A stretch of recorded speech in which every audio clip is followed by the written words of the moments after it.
नमस्कार। देश की बात में हाजिर है। हाथरस भगदड़ मामले में उत्तर प्रदेश सरकार की तरफ से गठित एसआईटी ने जांच रिपोर्ट गृह विभाग को सौंप दी है, जो मुख्यमंत्री योगी आदित्यनाथ तक पहुंच गई है। इस रिपोर्ट में सिलसिलेवार तरीके से बताया गया है कि किस तरह से भगदड़ हुई, क्या इंतजाम थे, किसका क्या रोल रहा, घटना के लिए जिम्मेदार कौन है। इस रिपोर्ट में भगदड़ के लिए आयोजकों को जिम्मेदार ठहराया गया है। लोगों को बुलाया गया लेकिन इंतजाम नहीं किए गए। स्थानीय अफसरों और पुलिस ने कार्यक्रम को गंभीरता से नहीं लिया। एसआईटी ने षड्यंत्र पर भी गौर किया है। ये भी कहा है कि किसी तरह के षड्यंत्र को नकार नहीं सकते हैं। बाबा भी एक तरह से भगदड़ को रोक सकते थे। अब तक 6 सरकारी अधिकारियों को सस्पेंड किया जा चुका है। तो अब मुख्यमंत्री, सीनियर अफसरों का इस पर मंथन हो रहा है। इसमें 128 लोगों के बयान दर्ज कर लिए गए हैं। आगरा की एडीजी अनुपम कुलश्रेष्ठ और अलीगढ़ के डिविजनल कमिश्नर चैत्रा वीके ने भी रिपोर्ट को इनको तैयार किया है। समझा जा रहा है कि इसी रिपोर्ट के आधार पर कोई कार्रवाई हो सकती है। रणवीर सिंह हमारे सहयोगी हमारे साथ मौजूद हैं। आइए सीधे उनके पास चलते हैं। रणवीर, तो अब ये एसआईटी ने रिपोर्ट तो दे दी है, आगे क्या? देखिए, एसआईटी ने रिपोर्ट दे दी है और ये प्रिलिमिनरी रिपोर्ट है, प्रारंभिक रिपोर्ट, जिसमें बताया गया है कि घटना के कारण क्या थे। घटना में सीधे सीधे आयोजकों को जिम्मेदार ठहराया गया है, क्योंकि आयोजकों ने परमिशन 80,000 के लिए ये भीड़ इकट्ठी की 2.5 लाख से ज़्यादा।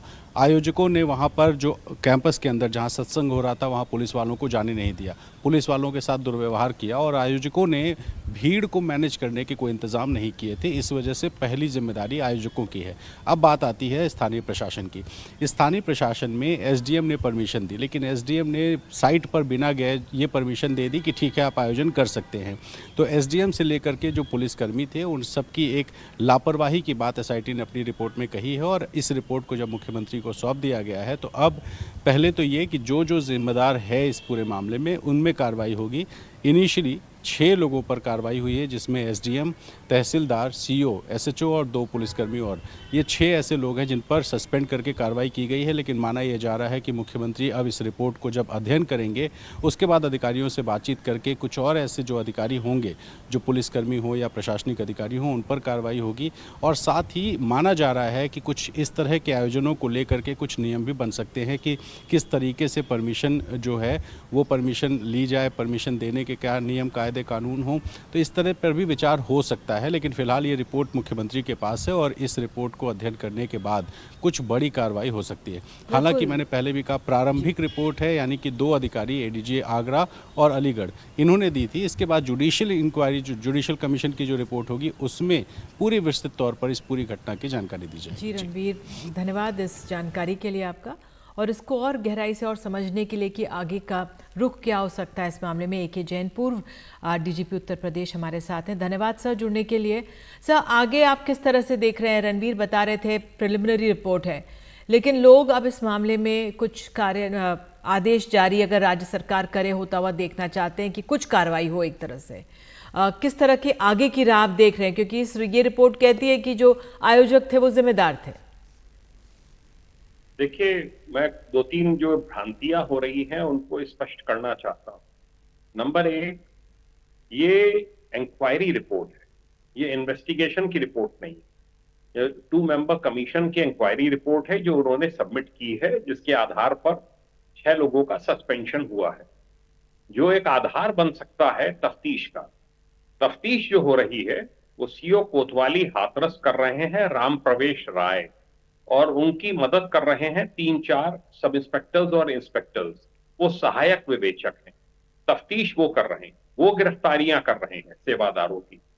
मुझे बताया गया कि जो अनुपम कुलश्रेष्ठ जो एडीजी जोन है, उनकी अध्यक्षता की जो कमेटी है, उन्होंने एक नोटिस सूरजपाल के नाम दिया था, जो तामीला नहीं हो सका। उसका भी बयान वो दर्ज करना चाहते थे, पर ये इसके फरार होने के कारण वो बयान दर्ज नहीं हो सका। तफ्तीश निरंतर जारी है, सीओ कोतवाली कर रहे हैं और सहायक विवेचक उनके साथ हैं। तफ्तीश में जैसे ऐसे बयान आएंगे, जो मृतक के परिवारीजन हैं, जो इंजर्ड के परिवारीजन हैं, जो और वहां पर थे, जो पुलिसकर्मी हैं, जो सेवादार हैं जो गिरफ्तार हो रहे हैं उनके बयान लिए जा रहे हैं। उसमें जहां पर भी जिसकी कल्पेबिलिटी बनेगी मेरे ख्याल से उसके विरुद्ध कार्रवाई होगी। बिल्कुल सर, जिस तरह से भोले बाबा जो हैं उनको अब तक उनसे पूछताछ तक नहीं हुई है, एफआईआर की बात तो दूर की लग रही है। जो लोग हैं पहली नज़र में इस मामले को देखते हैं तो सबसे पहले यही पूछते हैं क्या उन पर एफआईआर हुई या पूछताछ भी हुई कि नहीं हुई। ये कितना महत्वपूर्ण कदम होगा, क्योंकि अब तो वो सामने आ गए हैं, क्यों नहीं हो पा रही है पूछताछ या बातचीत ही उनसे इस बारे में? नहीं, मुझे तो बताया गया है कि वो कहीं पर अनडिस्क्लोज लोकेशन से उन्होंने ये इंटरव्यू दिया जी। और उस लोकेशन पर भी अब ये नहीं है। ये कहाँ है, कोई मोबाइल इसके आसपास नहीं है, सब स्विच ऑफ कर रखे हैं। हमें ये ध्यान रखना होगा कि ये पूर्व पुलिसकर्मी है, इसको सब तौर तरीके सर्विलांस के और सबके पता हैं। और नोटिस मैंने जैसा बताया तामील नहीं हो सका है। जब ये तामील होगा, ये पेश होंगे, तो मैं जो इन्वेस्टिगेटिंग ऑफिसर हैं राम प्रवेश राय, सीओ कोतवाली, वो और उनकी टीम पूरा बयान लेगी। जो जो बातें आ रही हैं कि क्या चरण रज लेने की बात कही, फ्लीट लाया गया बीच में भीड़ को चीरते हुए, जो जब फ्लीट निकल गया। दूसरा ये जो मेरी कुछ लोगों से बात हुई है, उनका ये कहना है कि जैसे वीआईपी मीटिंग्स होती हैं इलेक्शंस में और होते हैं, मुख्य वक्ता आते हैं और भाषण देकर चले जाते हैं, तो ये इसमें सबूत जुटाने होंगे कि इन्होंने कुछ ऐसा कहा जिसकी वजह से भगदड़ मची, इनकी कोई ऐसी हरकत रही जिसकी वजह से भगदड़ मची। ये जो अभी तक व्यू लेके चला जा रहा है वो ये कि अभी इसकी बाबा की, इसकी सूरजपाल की कल्पेबिलिटी अभी पूरी तरीके से फिक्स नहीं हो पा रही है। और मेरा ये मानना है कि जब होगी तो ये मुल्जिम भी बनाए जाएंगे। जुडिशियल कमीशन भी अपना काम कर रहा है। जुडिशियल कमीशन की फाइंडिंग में अगर आता है कि नहीं ये दोष है, इनका दोष सिद्ध है, कार्रवाई होगी। अगर जो विवेचक हैं और जो सहायक विवेचक हैं उनकी विवेचना में अगर आता है कि ये मुल्जिम हैं और इनके इन बयानों के कारण वहां भगदड़ मची, या इनकी ये एक्ट्स हैं जिसकी वजह से कि ये स्टैम्पीड हुआ, तो मैं नहीं समझता कि ये बचेंगे। अभी विवेचना इनके खिलाफ, सूरजपाल के खिलाफ बंद नहीं हुई। बिल्कुल सर, आप जुड़े, आपने इतने गहराई से जानकारी दी, इसके लिए बहुत बहुत धन्यवाद। तो हाथरस जो भगदड़ हुई थी उस मामले में जांच ने गति पकड़ ली है। आइए आगे बढ़ते हैं। डोडा से जुड़ी हुई खबर आ रही है। डोडा के जंगलों में आतंकियों से मुठभेड़ जारी है। घाड़ी भगवा के जंगलों में हो रही है ये मुठभेड़।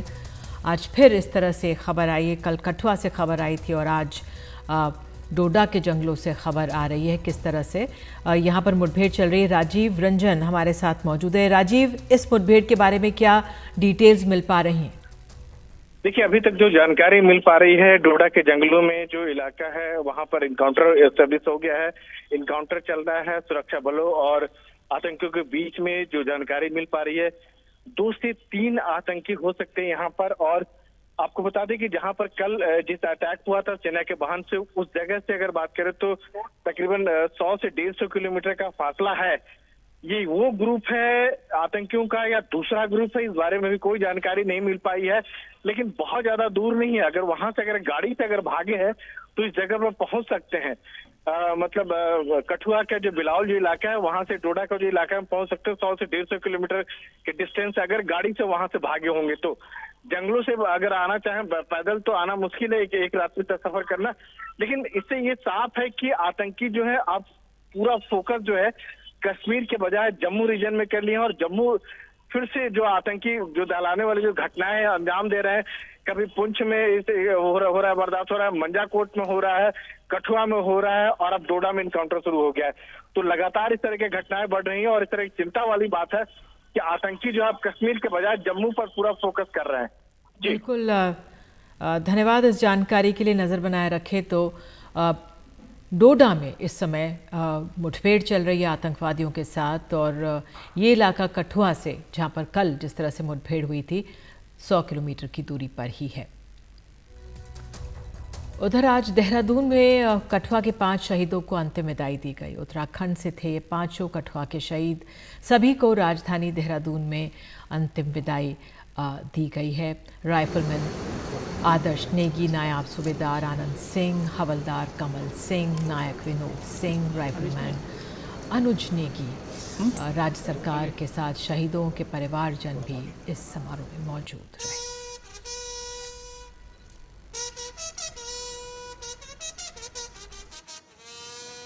जो इनकी शहादत है, इनका बलिदान है, ये बेकार नहीं जाएगा, ये जाया नहीं जाएगा।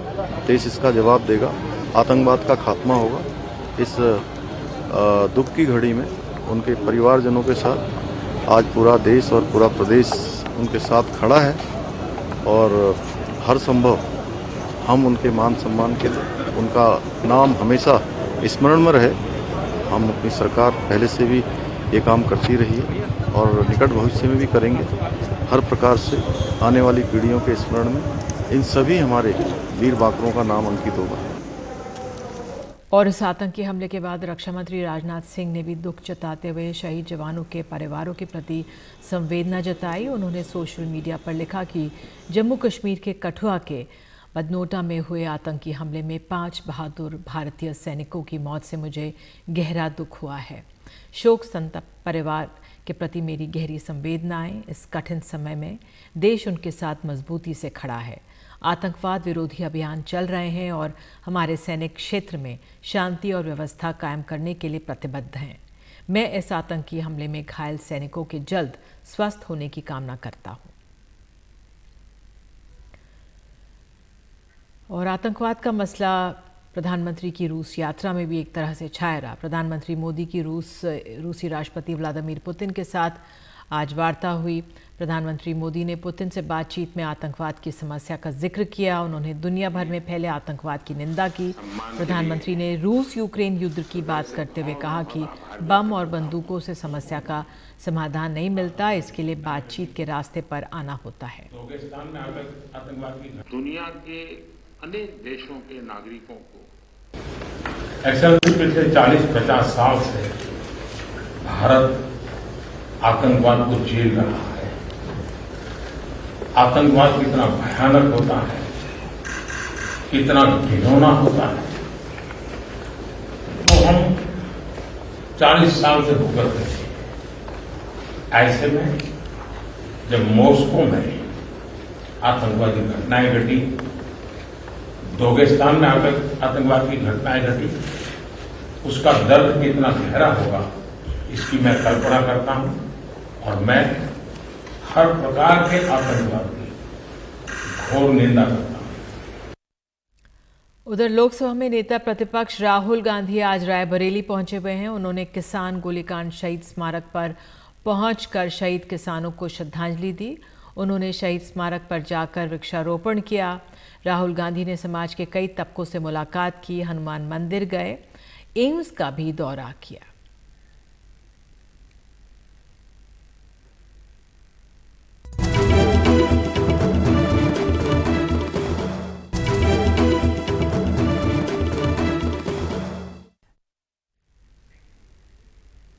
बात दिल्ली की। दक्षिण दिल्ली में 1100 पेड़ काटे जाने का मामला लगातार गरमाया हुआ है। आज दिल्ली सरकार के मंत्रियों की फैक्ट फाइंडिंग कमेटी में उस जगह का दौरा किया गया जहां सुप्रीम कोर्ट की मंजूरी लिए बिना डीडीए में पेड़ काट दिए गए। दिल्ली सरकार का आरोप है कि पेड़ काटने का मामला तो सुप्रीम कोर्ट में लंबित है ही, लेकिन सुप्रीम कोर्ट के आदेश के बावजूद इलाके में सड़क बनाने का काम लगातार चल रहा है। ये हैं वो कटे हुए पेड़ जिनको सड़क चौड़ी करने के नाम पर डीडीए ने काट डाला। सुप्रीम कोर्ट की इजाजत लिए बिना 1100 पेड़ काटे जाने के मामले में बनाई गई दिल्ली सरकार के मंत्रियों की फैक्ट फाइंडिंग कमेटी ने मंगलवार को दक्षिण दिल्ली के वन क्षेत्र का दौरा किया जहां पेड़ काटे गए। मंत्रियों ने आरोप लगाया कि सुप्रीम कोर्ट की रोक के बावजूद सड़क बनाने का काम चल रहा है, साथ ही अफसर जांच में सहयोग नहीं कर रहे हैं। जंगल के बीचों बीच ये सड़क है। यहाँ जंगल था पहले, जंगल था यहाँ पे पहले, पेड़ थे बाकायदा, और देश की सबसे बड़ी अदालत सुप्रीम कोर्ट की रोक लगी हुई है कि यहाँ पे सारे काम बंद कर दो। उसके बावजूद आपने देखा कि बुलडोजरों से काम चल रहा है। आप यहाँ पे मिट्टी के ऊपर इन निशानों को भी देख के कह सकते हो कि अभी तक यहाँ पे काम चल रहा है। क्यों चल रहा है? क्योंकि कितने पेड़ कटे इसका फैसला उन जड़ों और तनों से होगा जो कटे हुए दिखेंगे। तो उनको भी उखाड़ के उनको भी निपटा दिया जाए और उनके ऊपर भी मिट्टी की एक लेयर डाल दी जाए, इसकी साजिश भी डीडीए द्वारा चल रही है। हमने भी अब फैक्ट फाइंडिंग कमेटी में देखा है कि लगातार अफसर बहाने बना रहे हैं, कागज नहीं दे रहे हैं, मीटिंग्स में नहीं आ रहे हैं। तो ये बिल्कुल साफ है कि ऊपर से अफसरों को आदेश मिल रहा। दरअसल दक्षिण दिल्ली में छतरपुर मेन रोड से साउथ एशियन यूनिवर्सिटी, अर्धसैनिकों के लिए बन रहे नए एम्स जैसे अस्पताल और सीबीआई अधिकारियों के लिए बन रही सोसाइटी तक जा रही सड़क को चौड़ा करने के लिए डीडीए ने सुप्रीम कोर्ट की अनुमति लिए बिना पेड़ काट डाले, जबकि दिल्ली के वन क्षेत्र में सुप्रीम कोर्ट की मंजूरी के बिना पेड़ नहीं काटे जा सकते। सुप्रीम कोर्ट अपनी अवमानना से नाराज है और मौखिक टिप्पणी भी कर चुका है कि दस्तावेजों से लगता है कि दिल्ली के एलजी के कहने पर पेड़ कटे। हालांकि सुप्रीम कोर्ट किसी अंतिम निष्कर्ष पर नहीं पहुंचा है। बीजेपी ये दस्तावेज दिखाकर दावा कर रही है कि पेड़ मुख्यमंत्री अरविंद केजरीवाल के कहने पर काटे गए। हालांकि दस्तावेज से ये स्पष्ट नहीं है कि अनुमति कहां के पेड़ काटने के लिए दी जा रही है। 23 जनवरी 2024 को ये फाइल अप्रूव की जाती है, जिस पर गोपाल राय के सिग्नेचर है, अरविंद केजरीवाल के सिग्नेचर है, और एलजी को फाइल भेजी जाती है। उस नोट में जो आखिरी लाइन है वो मैं आपको एक बार या तो पूरा एक बार दिखा दें जरा। अब आखिरी पॉइंट पढ़िए, honourable LG is bound by add and advice on this subject. माननीय उपराज्यपाल बाध्य हैं इस एडवाइस को मानने के लिए, और नीचे अरविंद केजरीवाल के सिग्नेचर है। यह है आम आदमी पार्टी का सच। सुप्रीम कोर्ट में इस मामले की अगली सुनवाई शुक्रवार 12 जुलाई को होगी, जब दिल्ली सरकार की फैक्ट फाइंडिंग कमेटी की रिपोर्ट भी सुप्रीम कोर्ट में दी जाएगी। साथ ही डीडीए के उपाध्यक्ष और दिल्ली सरकार के पर्यावरण और वन विभाग के प्रिंसिपल सेक्रेटरी को सुप्रीम कोर्ट ने जो कंटेम्प्ट ऑफ कोर्ट का नोटिस दिया हुआ है, उस मामले में भी ये दोनों लोग जवाब देंगे। तो इंतजार है जब 12 जुलाई को शुक्रवार को सुप्रीम कोर्ट इस मामले में आगे की सुनवाई करेगा। दिल्ली के छतरपुर से अपने कैमरा सहयोगी मोहम्मद मुरसलीन के साथ मैं शरद शर्मा, एनडीटीवी मीडिया।